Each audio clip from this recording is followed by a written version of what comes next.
Welcome to What the Flick, everybody. We're all here. Christy, Alonzo, Matt, and Ben. It is the film that everyone, and by everyone I mean women, have been waiting for.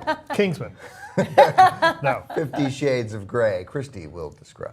50 Shades of Grey is a very traditional romantic story of boy meets girl, boy seduces girl, boy makes girl sign a non-disclosure agreement, boy ties up, blindfolds, and spanks girl. But she kind of likes it. Take a look. Okay, you know, we always say that we want major studios to make films about women, directed by women. We should have been more careful what we asked for. You guys, you know what? I'm going to just guess here that I'm the only one who's actually read this book. You are correct. I've read all 3 books, I'll admit it. I dug this movie and I am not ashamed. And part of that is because it is a vast, vast improvement over the book. Why did you read all 3 books? Well, I read the first one because I knew there would be a movie She was about tied it. up. No, she's good about reading the books in general. Because I'm a professional, damn it. No, but I read the first one because I knew there would be this movie, and then there's this cliffhanger. As there is in the movie, there's a cliffhanger ending. It's very true in that way. I'm like, well, I gotta find out what happens in book 2. And then 2 books in, I'm like, I'm invested. Then they've got you. I'm invested. I gotta look at I would not book 3 describe now. it as a cliffhanger. You don't know what happened. And that I would have liked to have hanged them off the cliff. Yes. It ends very abruptly. I was so pleased. I was like, You're like, oh, it's over? Oh, it's over. It was fantastic. But you know, Right. Look, I have no doubt that this is probably an improvement over what's on the page, but that doesn't justify it being a movie because, frankly, it just... How do you take a movie that's about sex and make it this boring? I mean, it's really dull. It's so fucking dull. The one cool idea this movie has is that it's about a sub who outdoms her dom. Like, this is Revenge of the Bossy Bottom because he has this very clear-cut thing of what he wants to do. And Now, I want to say what this movie does have going for it. It's got a great soundtrack, right? The music in this movie is great, and there's one good scene. it is the laziest fuck soundtrack ever. I thought like the soundtrack's Beyonce good. remix of Crazy It is Love. so That for was like pretty good. suburban dads thinking, hey, I'm gonna spice things up, putting on the 50 Shades soundtrack. What are you saying? Basic. They fall in love. They're beautiful and charismatic. Who wouldn't fall in love with Idris Elba in the snow? He's so hunky. This movie does exactly what you think it's going to do. There are no surprises except maybe one that I kind of jumped at. I jumped at that too. We all jumped. We all It was jumped. a noisy jump. This movie is 1,000,000% predictable. It is complete potboiler. It is totally dopey and makes no apologies for how cheesy it is. But I thought it was so effective and a lot. A movie version of a cheap paperback that you buy at the airport before getting on your own flight. Right. And it's a page turner, and it's cheesy, and it knows what it is, and it knows what it has to do. As you say, no apologies for it. I enjoyed it. I thought this movie was hogwash. I mean, y'all are acknowledging, oh, it's cheesy and it's dumb, but it knows what it is. That doesn't let it off the hook. It is cheesy and dumb. At the point he goes to her, it's been nearly 3 weeks. I'm like, 3 weeks? How are you all not dead? I thought it was like 3 days. Well, and then a It's thing. 3 days without water, 3 weeks without food. Right. A thing happens. That was the rule of 3 that they said. A thing happens a little more than midway through. It's like, wait, how is this thing here if they're nowhere near civilization or like a fucking road? You know, like that makes 0 sense. Yeah, you think about this thing for a second and it falls apart. Yeah, the 2 of them are really great, but then there's the whole third act, which is just like, get on with it. We know where this is going, so fucking get there already. Yes. Yeah, this is dumb. I'm sorry. They can't run except for to each other. And I'm okay with that. And I'm not usually into like cheesy chickish flicks like Look, that. This is really well done. I am weeks away from being glued to Christmas movies on the Hallmark Channel for 2 months. I am not, I have a low threshold, but this movie, I was expecting better. If this happened at Christmas time, you'd have loved this movie. but You it would does. have loved this It's movie. right after Christmas. It's like December 28th. It's New Year's. It's Right. New December Year's. 28th. If this was they were trying to fly home for Christmas and they fell in love for Christmas, you'd have gone bananas for this movie. You would love this movie. I might have been a little more forgiving, but Yeah, you'd rewrite your whole book. You'd rewrite the whole new Exactly. edition just for the goddamn Idris Elba movie. They found the spirit of Christmas in each other. No, I'm sorry. The last shot is kind of cool, but boy, everything it takes to get there is just like, oh God, just do it already. It is. It's a light week. It's but a packed one. It's filled, that's right. It's We packed. find substance. It's packed with things that we won't remember we saw 3 months ago. We begin with movie 43. We're not which going to is- forget this one. No, this one is unforgettable, but hated universally. But one of the exceptions is right here with us today. Alonzo Duralde, I'm very eager to hear you make a case. Yes, the first line of my obituary is going to be the guy who gave a positive review to movie 43. In the tradition of Kentucky Fried Movie and Amazon Women on the Moon, this is a sketch comedy film. I'd like to object to 3 things in your introduction. It's not in the tradition of Kentucky Fried Movie, which is funny. You also then have now tied this into MGM's golden age. And then finally, you talked about the humor being crude. The humor is non-existent. That's the problem with it. I mean, I know that Christy and I and others will have the exact same the scatological stuff. I mean, Bridesmaids proved that you can make scatological funny if it's contextual. And I thought but other than that, this just grossed me out on a couple of occasions, and I was so incredibly bored. I was so bored. It's repetitive. Yeah. I want to throw something out. I saw this movie Thursday night because they didn't show it to the press. Imagine that.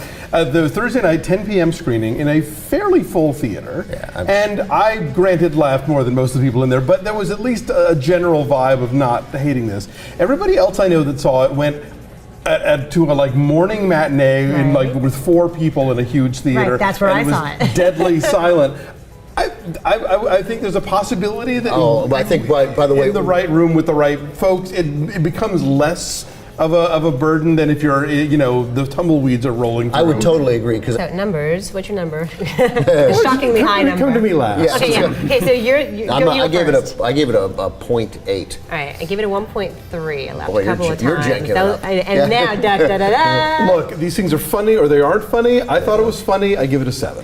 Okay, so our average is a 3. Woo! But on the tomato meter, it's 4%, right? There are literally 2 critics who like it, and you are one of them. That's right. Thank you, America.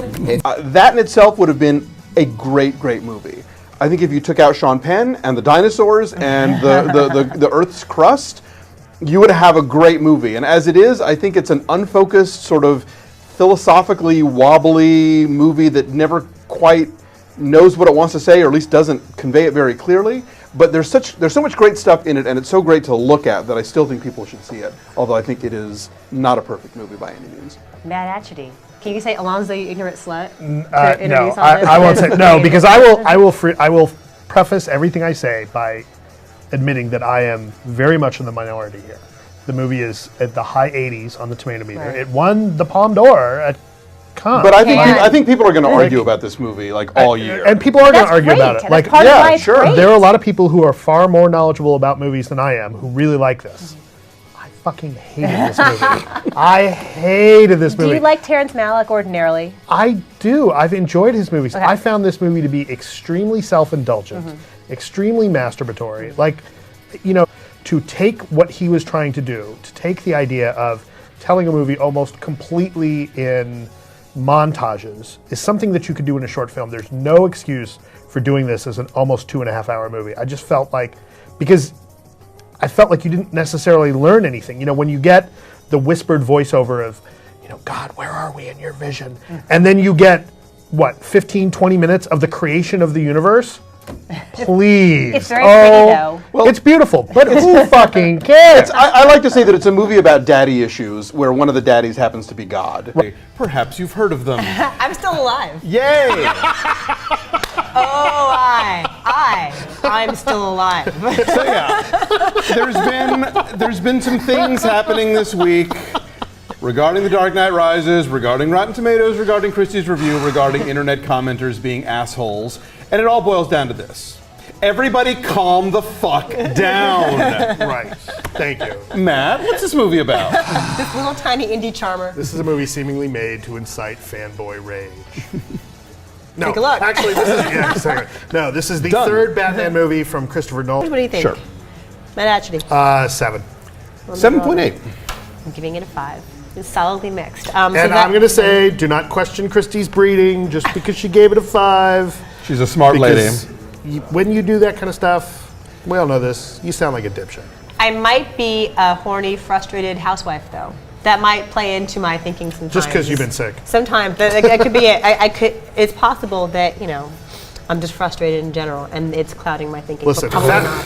Fat Beardo 1 and Fat Beardo 2, we still love you. Thank you so much. I need that. All right. Okay. Explain yourself. This movie was, all right, wait, I just have to say, this movie was funny and great the first time when it was called Bad Santa. Right. Okay, Right? yes. Look, Bad Santa, obviously, I'm not as big a Bad Santa fan as other people are, but I get why people like it and I get why it works. And what's, I think, interesting about that movie is, all I can say is this. There are movies where I don't laugh at all, and there are movies where I laugh not enough, and then there are movies where I laugh enough. And I laughed enough at Bad Santa 2. I'm not defending it as this great movie. It's obviously not nearly as much of a groundbreaker as the first one was, but I laughed consistently, and that's enough. Your porridge was just right. Yeah. So. What the hell is wrong with you? Look, How on God's green earth did you laugh at a single joke in this movie? There is nothing funny you going didn't, on oh, in this come on, film you didn't, you at did not. all. Okay, look. Neither did I. I here's- did not laugh There's a single time one at line. this Kathy movie. Bates has one line I'm sorry, there- referencing the Lollipop Guild that's kind of half There funny. is- Kind of like an affectionate, like. There is a I great get that. there's a great deal in this movie that is impossible to defend, but you cannot tell me that Brett Kelly as Thurman Merman was not hilarious. Yes, No, I not can at tell all. you that. No, He was not not at all. funny. That kid is on a frequency of his own. That character is so funny, and he is unstoppably funny in every single scene that he's in. Oh my The God. rest of the movie, it's give or take, and you laugh or you didn't or whatever.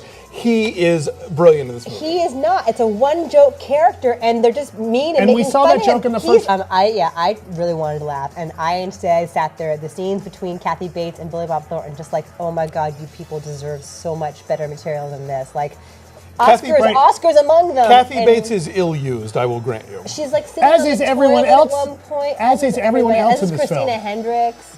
I mean, the women are all like idiots and sluts, right? Yes. I'm gonna go to the misogyny card, which you guys always enjoy, right? Welcome to What the Flick, everybody. Ben Mankiewicz, Matt Atchity, Alonzo Duralde, Christy Lemire. Movie I'm disappointed I didn't get to see because it has my friend Eva Marie Saint in it. My Delta Gamma sister, Eva Marie Saint. Well, there you go. She was a DG. Um, She turned out fine. So, Winter's Tale. Yeah, I got the short straw in trying to explain what the hell this movie's about, but bear with me on this one. Okay, so in 1895, two Russian immigrants are turned away from the United States, and they put their foundling child into a small boat and push it back to shore to New York.